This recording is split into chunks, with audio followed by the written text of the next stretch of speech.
Bonjour à tous, nouvel opus de notre émission mensuelle Les gens d'ici. Nous recevons aujourd'hui, ou plutôt nous sommes reçus par François Pinte, vice-président du Conseil régional des Pays de la Loire. Je dis nous sommes reçus parce que nous sommes ici dans son bureau. D'habitude, nos invités viennent nous voir au studio. Ici, on a fait un petit déplacement sympathique. Bonjour François Pinte. Bonjour. Voilà, je m'adresse tout d'abord au vice-président du Conseil régional et aux financiers, puisque vous avez en charge les finances de cette région. Alors, avant toute chose, je voudrais qu'on revienne un peu sur l'appellation de cette région, la région des Pays de la Loire. Alors, je parle un petit peu sous le contrôle de la statue du commandeur, qui n'est pas très loin, je pense à Olivier Guichard, qui lui se trouvait assez peu enthousiaste sur l'appellation les Pays de la Loire. Il expliquait que la Sarthe, là-haut, c'est presque la banlieue de Paris, que la Mayenne, c'est presque la Bretagne, et puis que la Vendée, c'est toujours un peu le Poitou, et tout ça, ça faisait quelque chose d'assez hétéroclite. Alors, votre avis sur la question ? Je crois qu'en effet, la région des Pays de la Loire n'a pas d'histoire en tant que telle. Voilà. Je pense qu'elle se construit depuis plusieurs années, plusieurs décennies maintenant, son histoire. Je pense que d'ailleurs c'est une définition qui se nomme au pluriel, les pays de la Loire. Oui. Donc je pense qu'aujourd'hui il faut respecter cette diversité et c'est la richesse aussi de cette jeune région. C'est vrai que la réforme sur l'agrandissement des régions aurait pu soit la faire éclater, soit la faire rattacher en particulier à la Bretagne. Ça ne s'est pas fait. Moi, vous savez, je suis très pragmatique. Je pense que cette région est en train de se construire. Il y a des axes, il y a des réseaux d'hommes, de territoires qui se sont constitués. Et je pense qu'aujourd'hui, elle a sa raison d'être.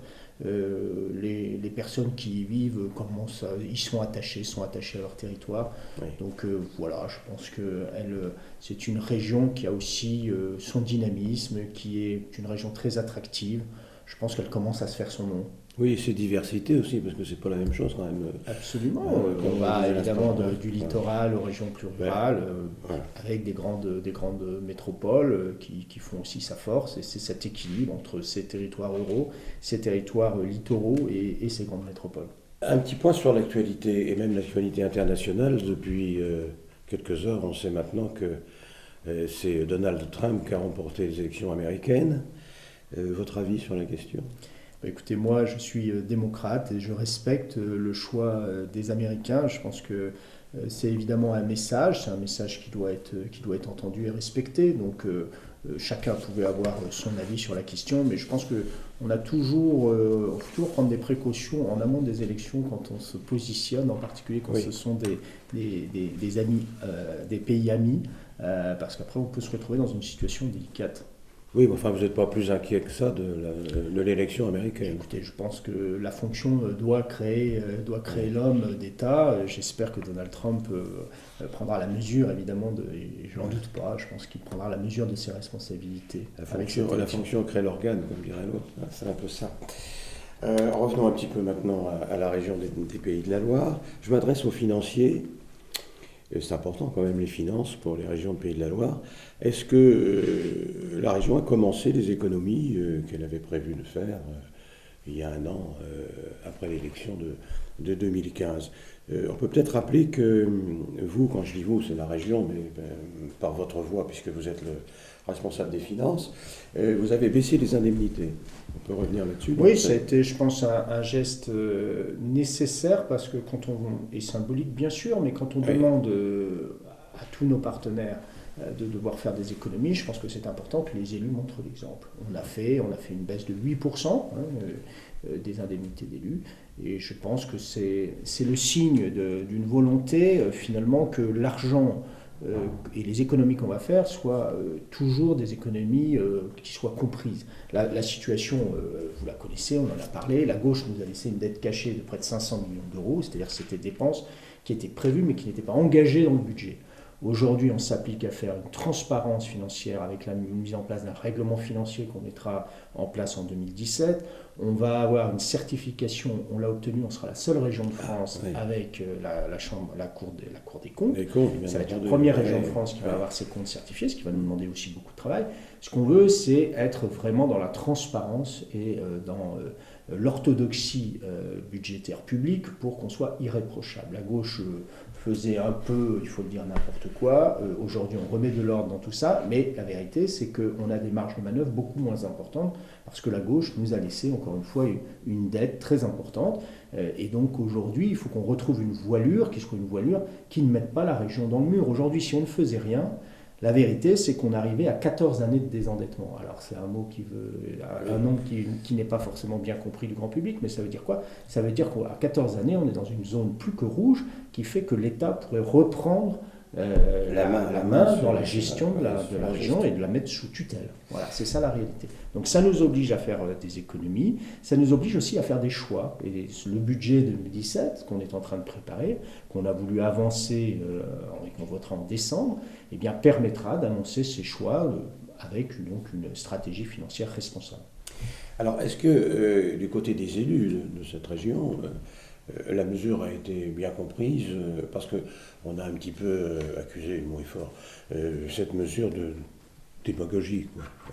Oui, alors sur la baisse des indemnités, c'est une mesure qu'on a prise collectivement. Voilà, ça s'est bien passé dans la majorité, mais il y a toujours des élus, oui, qui pensent souvent, et ils ont raison d'une certaine manière, que l'élu local n'est pas suffisamment indemnisé. On peut le comprendre. C'est vrai qu'un élu qui est par exemple vice-président d'une région gagne beaucoup moins qu'un parlementaire. Et on peut se dire, au fond, est-ce qu'un vice-président ne travaille pas plus pour le bien de la collectivité qu'un parlementaire? Mais ça, vous savez, c'est un débat. En France, on a beaucoup de difficultés sur le statut de l'élu à faire comprendre les choses. Donc la vérité, c'est qu'aujourd'hui, un élu régional est suffisamment indemnisé et que ça lui permette de faire son travail de façon...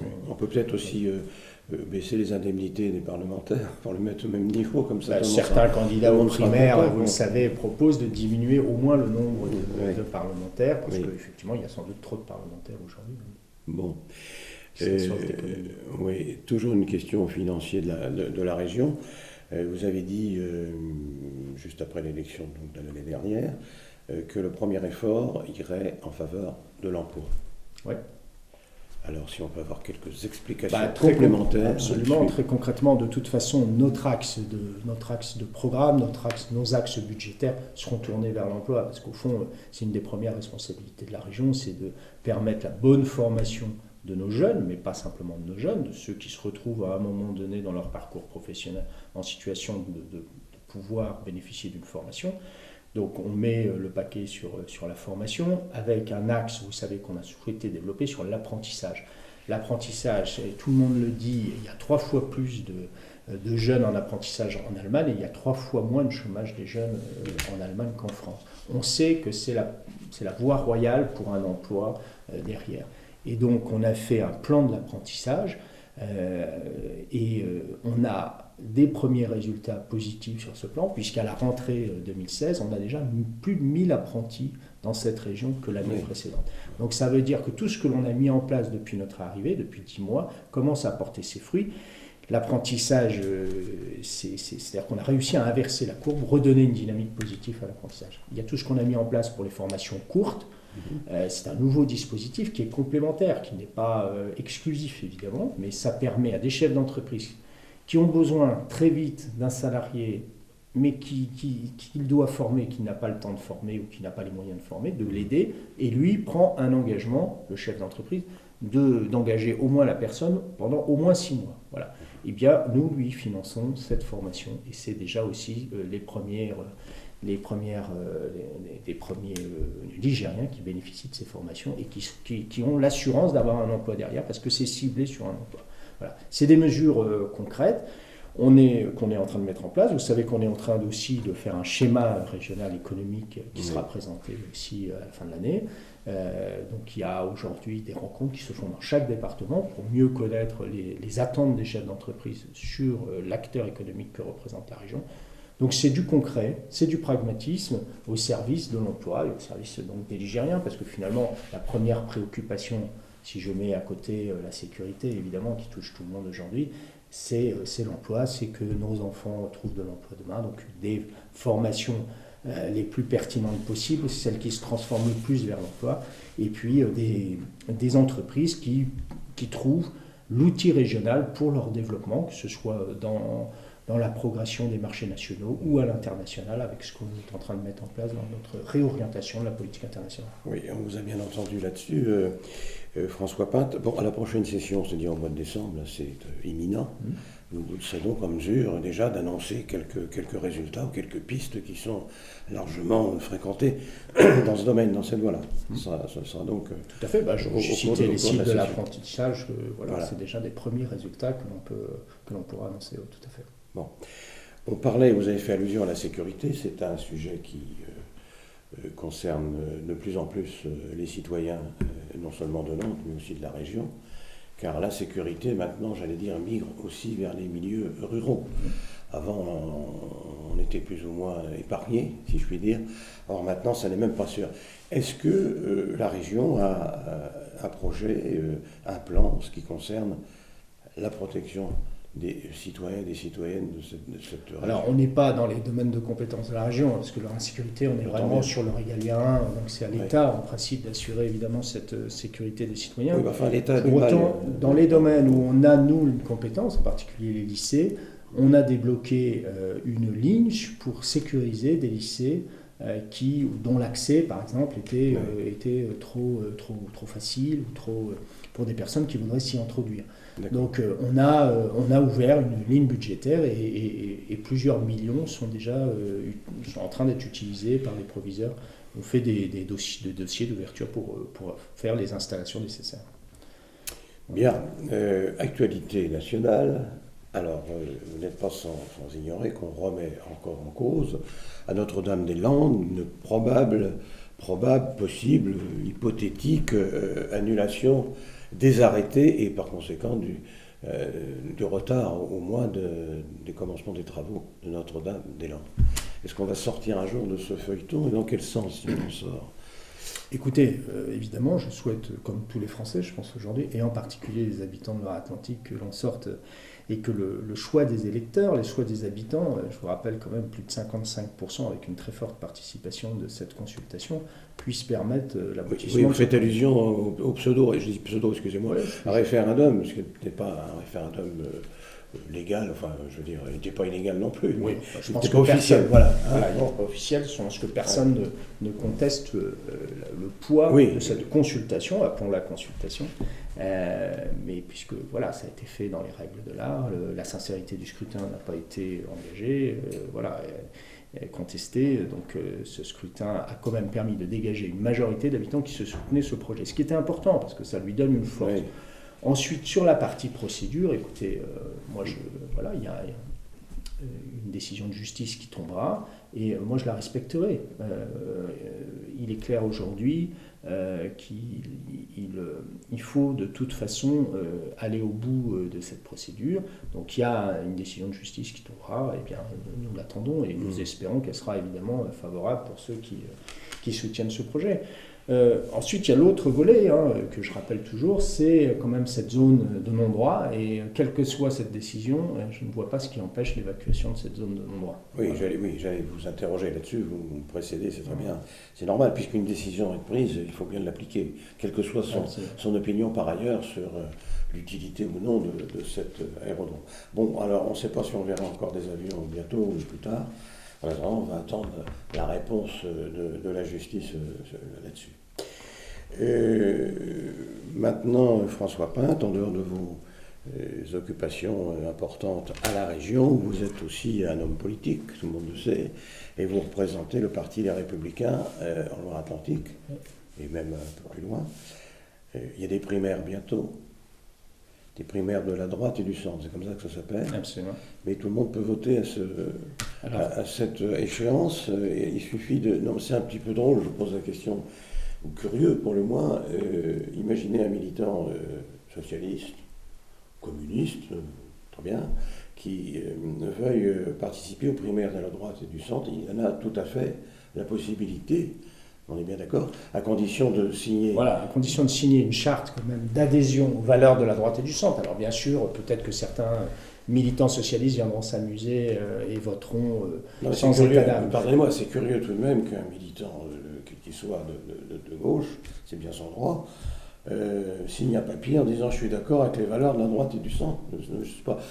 C'est un engagement moral, on ne peut pas aller au-delà. Bien sûr, si c'est un élu socialiste qui vient voter... Ce que je veux vous dire, c'est que dans la population, il y a des gens qui s'interrogent là-dessus, en disant « on ne comprend pas tout ce qui se passe ». Je pense que ce qui est important, c'est il ne faudrait pas qu'on amalgame ça à je pense qu'il faut pas une sorte de complicité entre les uns et les autres. Je pense qu'il ne faut pas généraliser. Il y aura certainement un petit pourcentage de gens qui viendront effectivement s'amuser pour essayer de peser sur le résultat de cette élection. Oui. Mais vous savez, j'entends dire à la fois que ça gênerait Nicolas Sarkozy parce qu'il pense que plutôt l'électorat de gauche irait voter pour Juppé pour être certain que ce soit Juppé. Et puis j'entends François Hollande ou en tout cas on dit que François Hollande espère que ce soit Nicolas Sarkozy le candidat de la droite, parce qu'il serait plus facile de le battre. Donc vous voyez bien que tout ça finalement s'équilibrera sans doute. Il y a peut-être des socialistes qui viendront voter Sarkozy et peut-être d'autres qui viendront voter Juppé. Donc vous voyez, tout ça, ça me paraît assez... On est un peu dans le fictif, dans l'aléatoire. Ce qui est important, c'est quoi? C'est de se dire que tous ceux qui ne veulent plus de François Hollande auront l'occasion, donc les 20 et le 27 novembre prochain, de choisir le candidat qu'ils estiment le plus dans le programme et le plus sérieux pour la France, dont la personnalité correspond le mieux à celle qu'ils voient dans un président de la République futur. Et je pense que la personnalité, c'est aussi important.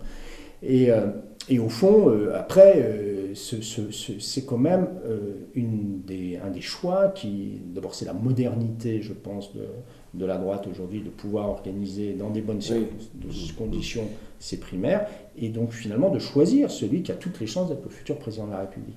Donc c'est une étape de modernité pour la droite et le centre, à nous d'être à la hauteur et de la franchir. Bon, voilà, après... Si vous me demandez pour qui... Oui, mais ça, je vais y venir, ne vous inquiétez pas, je vais vous le demander. Mais d'abord, je vais vous demander autre chose, c'est est-ce que le responsable politique que vous êtes trouve ça enchanteur de faire ce genre de manifestation, de primaire, de choses comme ça? Quel est votre avis là-dessus? Vous allez me dire maintenant c'est fait, il faut bien...